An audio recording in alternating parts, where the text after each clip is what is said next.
And welcome to Better You in 52. Hopefully, we're welcoming you back on this week 16 video. If not, thank you for stopping by for the very first time. Hopefully, you'll either take your time to go backwards or keep on going forward, at least with us for this project. This is a absolutely free to you and always will be free to you project. Better You in 52 at betteryouin52.com, by the way, where if you're looking for support in whatever your endeavor is, we've got it for you. It's that simple. We are all about trying to help you get better, do better, be better. What does that mean? Get better, do better, be better. Whatever it is you decide that you want to improve on, we believe that at that moment you have essentially hit the switch and magically are trying to be a better person, actually are better at it. That just, knowing is half the battle, if you will. As far as going forward, what we provide for you here at this website are tools and other things to help you kind of progress and put things in order, kind of manage your ideas and manage your thought processes. And every week, a video with some little tip and some little trick that may help you in your journey to being better in whatever you have proposed to do better at, or just something else in general that just has been kind of nagging you on the side. Now, this is a project that basically gets kicked off every beginning of the year as the resolutions kick off for the first of the year for New Year's Eve. And no exception for this adventure this year for 2022 as we record this set of videos. But you can start your journey anytime you feel like it. Any moment you decide you want to get better, you are better. Just like that. It just is what it is. You just might need a little encouragement. So stop by our website, betteryouin52.com, for some tools, from some downloads, from handouts. And we are working very, very hard to build a community that doesn't cost anything. The internet may seem like it's free, but everything costs something. So you've got to just now get things going and make them work. So we're going to do our best to make things work with you here. And I'm going to give you a great lesson today. Now, normally in the by the way, 52 is not this is not a week by week progression. So coming in here at week 16 doesn't mean you've lost anything. It just means here's your lesson for this week. Go forward and you keep going forward. Now, normally, as I usually throw into my package for personal development, is writing things down. Journaling, to be exact, not Dear Diary stuff so much, but literally just writing down the stuff that you're doing so that you can go back and review it from the past, because memories are horrible. You don't remember everything exactly as it happens. So if you write it down as it happens, the bits and pieces of it, it'll either help jog your memory, just having a note, so things that happen, or you can journal like nobody's business. You can be Shakespearean in your actual diary writing to keep it there, just in case you might think you want to remember it some way wrong in the future. There are plenty of thoughts, plenty of key moments in my life that I have turned into stories, turned into lessons, turned into things to teach and to tell folks stuff. And where people who were there sometimes will challenge me. It's like, you know what? I don't quite remember it that way. And then they'll say something and they'll realize it's turned into a story. It's turned into a tale. It's turned into a fable that I'm using going forward. And it's been sanitized and editorialized and changed along the way. So journaling, which is not the main point of the story today, is an important thing. Writing things down, taking notes on what it is you're doing and your journey so that you can keep on going and review back to see how well you're progressing, or in some cases, regressing, in that case may be. But the title for this video and the point of this video is not about journaling. It's about documenting your setbacks. Your journaling is documenting all your life, all your activities, what goes forward and backwards. But it's extremely important to take down so you can remember and you can review your setbacks, the things that actually did not work, things that pushed you back a little bit, the things that were not exactly your shining moments that didn't progress you going forward. Now, why is it so important to write down things that did not work? I mean, you're trying to go forward, try to do better. And once you learn how something that doesn't work works, and then you figure out something that does work, why would you go back and deal with that thing that didn't work? Well, it's very simple. Your setbacks that you overcome are an important part of your story. So if you're going to take the time to journal out your story, going to take time to write things down so it can be remembered properly, you're going to take the time down to put these things in to make sure your descendants know, or your coworkers know, or just the guy down the street knows, whatever. It's important to make those setbacks in there. Every single thing you've overcome is an important part of your story. Everything that you've built past is a key to how you got to be where you were and where you are right now and where you think you're going. Every setback that you overcome needs to be put down, needs to be remembered, needs to be shown to those who can see that those overcome setbacks, not grammatically correct, can be overcome by other people if you can do it. Literally, if you can do it, someone else can do it. So if this is a roadmap of how to do things and the roadmap says, don't go here because this is why, people are more likely to not go there because they know what may happen, as opposed to saying, can't be that bad. Let's figure it out. If people know the pain you went through to get to where you are, they will try to get to where you are by avoiding that pain. That's the whole point of mentorship. That's the whole point of teaching stuff. That's the whole point of life. If you see somebody ahead of you walk off a cliff, you know not to step in that direction because there's a cliff. Yeah. Simple, right? You need to make sure your setbacks are written down so that you can remember parts of their stories as well. They are important parts of your story that you're going to start telling other people and telling yourself in those times where you need some encouragement. And there it is. It's just like that. You need to document your setbacks. Just you document the good stuff. You need to write down the bad stuff as well, because those setbacks are stories, important parts of your story that need to be told in the total story. And guess what? So are the setbacks you don't overcome. So are the things that almost break you, make you quit, make you turn around. Because the things that you can't get past, the obstacle that you cannot overcome, becomes a detour, becomes a lesson in what's not going to work, becomes a reason to change directions, change course, change everything about your life, your projects, your progression. If you decide to stop pursuing a life on the road playing music because you can't quite seem to figure out how to get the right gigs or how to get the right people together with you, but something on the side pulls up and you decide, hey, I'm actually pretty good at coding. I can do this computer thing for a bit and play my guitar on the weekends. That's a setback. You may have wanted to be Eddie Van Halen, but did not have, not don't say the talent, because maybe the talent was there, but the opportunity did not come up. That's a setback. All things got in the way. You ended up with a family early, or you had family obligations that were there before to keep you from being the young guy on the road. You may not have had the right amount of talent, the right amount of training, or somebody may have literally stolen a position from you, stolen a shot to be at the big time. That's a setback that got in your way that you could not overcome. You cannot keep working at, cannot tap away to get past it. That is an important part of your story as well. That also tells people what not to do or what to do better, what to look out for going forward. It also tells people how to react when they can't find a way past that big obstacle that they can't get over. That doesn't really matter in the grand scheme of things. It's not, you know, how you deal with something, or it's not how it deals to you. It's how you deal with it. It's not what happens. It's what you do about it. And losing that big dream job or breaking up with the one that you just knew was the perfect person may be a setback to your life, but your life is not over. If you're not dead, then you have opportunities to keep on trying. So you can also choose to keep trying that thing and find something else. There are other positions, may not be the ones that you've dreamed of having, but there's other positions that will pay the bills and maybe take you someplace higher than you ever thought. There are more, there are so many fish in the sea. It may seem like that way, that it's your limits are kind of out there. If you've been on those dating apps, you may think this is kind of limited fishing areas, if you will, keeping in that metaphor.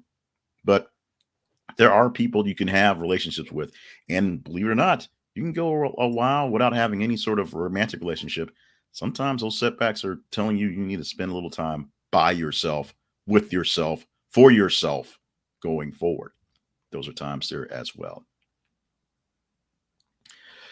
What's also important about this is that all past setbacks can help overcome and avoid future setbacks. That's the overall goal of this. I framed this as the story part, what you're going to tell people, but you're telling these stories because it's a part of your story, and those issues, whether you got past it or didn't get past it, will help you avoid things going forward. When you remember your own story, when you don't just kind of leave it up to chance and just kind of keep doing stuff and stop showing up to places and not knowing what's going on. True story. When I got married, Um, my wife did not have she wasn't not like she's a prude or anything like that, but she didn't have a lot of chances to like go out and party. She got pregnant her first year in college and went home and essentially was raising a kid. She still went to community college, still worked, but she didn't have time to go out and party and do all the stuff like that, like other people her age did, who did not have the same things holding them back. She was both helping taking care of her grandmother, who was getting older, and taking care of a kid. Those are things that take a lot of time. And if you're trying to also pay bills, and so you have to work, and then also try to get your schooling in so you can keep up with all those ways, they get in the way. So every time we go out as adults, her and I, when we got married, she would always order wine. She'd always order a glass of wine. And for a while, this it shifts. So give me a second. She'd always order a glass of wine, take two, three sips, and then kind of push it to me to finish. And it turned out she didn't like wine.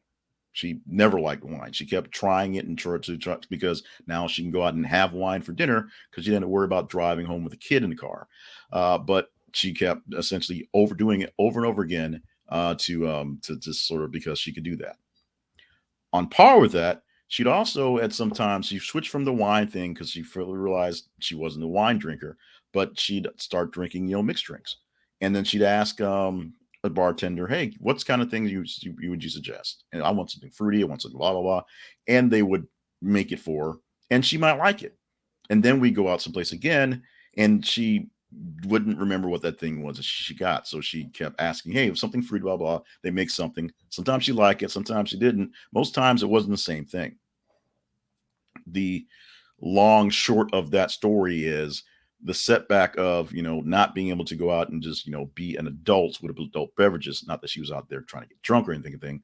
Uh, Turned into a pet place where she got a chance to do that, but she realized it wasn't really all that fun. But kept groundhog daying it and doing it over and again because she had the chance to do that, something that didn't stick in. Also, she got when she found something that she did like, she could remember what it was, so she had to keep going through the process to try to figure it out. While testing out lots of alcoholic beverages may not seem like a setback to you, finding your drink is. So every time we go out, now we've been married almost 20 years and that's have changed and my frustrations have been known on those. And so she now has a cadre of things she will order. She has gotten better with wine, so she knows what sort of wine she likes and doesn't like and what goes with what she's eating. She also has an idea of what she wants to drink and what when someone mentions what is in it, whether she thinks she like it or not. So it's not, a wasted $18 for a drink. We've done that way too many times. And in those senses like that, those are setbacks in a way. Those are kind of a humorous way of doing setbacks. But the reality is, anytime that you have had something that held you back, you either learn from it and progress past it, or you learn to get away from it. So keeping that knowledge in your head allows you to see other issues that are setbacks coming their way, things that may have the potential to hold you back. And you can remember what you did for that last thing that was similar, and you can go ahead and implement that right away and just get past those issues. Or you can also just back away from it. You can see trouble coming and go away. If you are a person going back to the dating relationship analogy, you have a type and that type tends to be something that's not good for you. You tend to date people who are high maintenance or have extreme anger issues because you have a need to fix someone or support someone. That's what your loving caring internal locus is, but it attracts people who are not good for you. You can Once you see that, you can avoid that. You can avoid attracting those people, maybe not attracting, but you can avoid essentially getting connected with those people going forward. And then you can work on the issues that will turn those setbacks into something more stronger. Find ways to attract people who are a bit more positive, not so much negative, using that analogy as well. So let's go back through the listing that we had for the issue today. We're talking about documenting your setbacks, writing them down so that you know what they are and you can tell people what they are and what they aren't. Some things that you did and got past, and some things that you did and did not quite get past, but decided to make a detour to turn to something hopefully for the better. Your setbacks overcome are important parts of your story. Your life is your story. You have to tell your story to get people to understand you and what's going on. And the things that you've overcome is an important part of that. That's what makes you interesting. And when people find out that you were the smallest one on the basketball team, but you somehow found a way to be the highest scorer for the season because you were going to overcome all that. That's a good story. That's a good story to tell, to keep going on. When people find out that you have an issue, for me personally, I have had an issue and still have an issue because it doesn't go away with stuttering, with speech, with my diction in some cases. And because of that, being able to be a part of the number one morning show in the city I'm in right now for that was a few years back when I was in radio, but being a part of that morning show, doing news every day, reading out stuff, talking loud, and doing interviews with people every single day, even though I had a stuttering problem that essentially, kept me afraid from talking. Wanting to be a radio DJ and having a stuttering problem didn't seem like they fit, but it was a setback I knew I had to overcome, and I overcame it. Talking to you to these videos, talking to this camera right here, I have been afraid of these things right here since the 8th grade. I have been afraid of cameras literally since middle school. So the push in the last couple of years, especially in the last 18 months or so of me doing more of this stuff, is a setback because everything's on camera that I had to overcome. And that is a part of my story that I do when I talk about communications, when I'm teaching communication classes. It's a setback I overcame, that becomes part of my story. I helps with those stories. And also the setbacks that don't quite come through. Those are part of your story as well. I was the shortest guy in the basketball team. I was the least talented guy in sports, and it got me fairly nowhere, which isn't exactly true. But the fact that I made the team and made it on the court a few times and ran around and did the stuff allowed me some opportunities to grow in ways that I didn't expect. Having that basketball on my resume allowed me an easier way to get a scholarship to get into college based off the Air Force because they had a physical fitness requirement. You had to have so much physical fitness checks off in your scholarship time, and I had it. It was ironic because I was not going to apply for those scholarships, but when the time came around and I checked off the things that I needed, there are things that were there that I didn't have to fight to figure out what I had. I had them already just by osmosis because I was determined to make that basketball team. That setback was made. Playing was a setback that did not get overcome because I played very little. So the setbacks that you don't overcome are part of your story, and sometimes they are part of your story that will have the detour or the change of direction that you don't expect. That will bring you to some place that's even higher, even more grand than you could have expected. And of course, every setback can help you overcome and avoid future setbacks. Every setback that you get through or don't get through can help you avoid future setbacks. Simple. If you've done it once before, you can do it again. If you did it once before and it didn't quite work, then you know not to do it again. It will help you in your decision making, help you in your life. It'll help you work with other people who are trying to progress in ways that you thought would work as well, and it's not quite working for them. Maybe they can overcome something that you didn't. Maybe they won't overcome something that you did. But if you offer them up the advice, the counsel of what you did, what happened, it can help them avoid future setbacks of their own, and it can help you if you just document them and remember what happened properly. It'll keep you from making those same mistakes over and over again. Documenting your setbacks. This is not your general journaling message. This is specifically on making sure that the things that are not working, things that are slowing you down, holding you back, find some way to be, remembered, put down someplace. And you don't have to dwell on them. You don't have to keep them in some sort of mantra that you review every single week to remind you not to do this and not to do that. And don't deal with this business person and don't use this thing and don't spend so much on whatever. But every so often, if you take a little time to just commemorate those things that did not go, pour a little bit for the ones that didn't quite make it through, you will find that your forward motion, the things you're working to work towards, will be so much easier. And the ones that aren't so much easier will be so much easier to let go of and get rid of and go away from. You won't be stuck hanging on to something that might work this time when The times before didn't come close. And so you don't have any real reason to suspect anything's different now. So it should keep you out of trouble and with less setbacks, believe it or not. Let's take a look at our website. This is betteryou52.com. Like I said, a very basic, very simple, but I think a necessary website, necessarily vehicle for you these days. All we offer up is all the support in the world. If you say you want to do something grand, we got your back. On this website, you see there are links for resources to help you work on things, information about how the program Better You 52 works. It's simple. You show up, we give you a little bit of maybe some motivation, maybe something to work on, and that's it. And we're here for you. Also, as we said, working on some sort of forum package that is not a highly expensive one, because this website, this service is going to always be free. That's the point. Looking back in some past weeks and their lessons, week 15 talked about being coachable. Essentially, if you want to be a person who wants to improve and someone comes around to help you improve, you got to be coachable. You got to listen to them. You got to get the work in.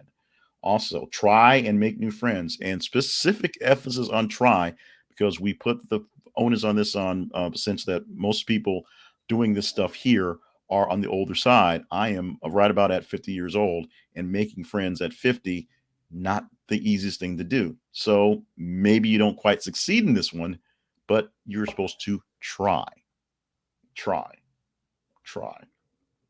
Figure out your philosophy.